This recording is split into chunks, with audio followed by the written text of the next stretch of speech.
to stay at home as members of the big two teaching unions, the EIS and the SSTA, staged a mass show of defiance over the government's refusal to grant them an independent pay review.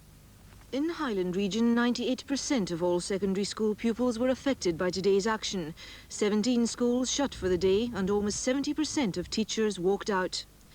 On Tayside, 21 of the 32 secondaries in the region shut their doors and 1,400 teachers stayed off work.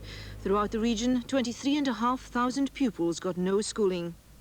In Grampian, 22 schools were operating with reduced rolls and 17 opened with no pupils at all. An estimated 70% of teachers in the region backed the strike. And in the Northern and Western Isles, the story was much the same. All 8 secondaries in Shetland shut down for the day, and both the Orkney secondaries were also closed. In the Western Isles, 12 out of 16 secondary schools were shut. Rallies were held in most regions, with the biggest in our area being here in Aberdeen. Joan Ingram was there. The teachers gathering on the eve of the first SCE exam of this year heard their union leaders place the blame for classroom disruption firmly at the feet of the Secretary of State. And those at the meeting were certainly determined to continue their campaign for an independent pay review.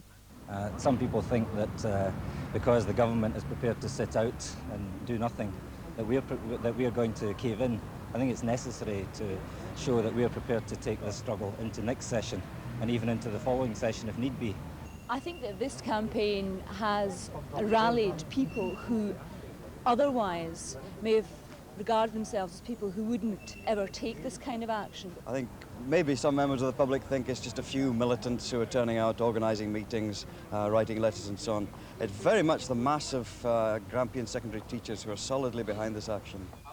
And while the government has criticised the teachers for taking strike action, Jim Martin of the EIS says his members have no alternative. And as a tribute to the government's mishandling of the situation, that they've managed to overcome the barriers between the teacher unions and allow us to campaign together publicly in this way. Do you not think teachers will lose a lot of public support by taking action the day before exams? I don't think so. I think everyone sees the reality of it. The day before the exams, teachers are demonstrating that they do not want to prevent children from actually achieving their awards.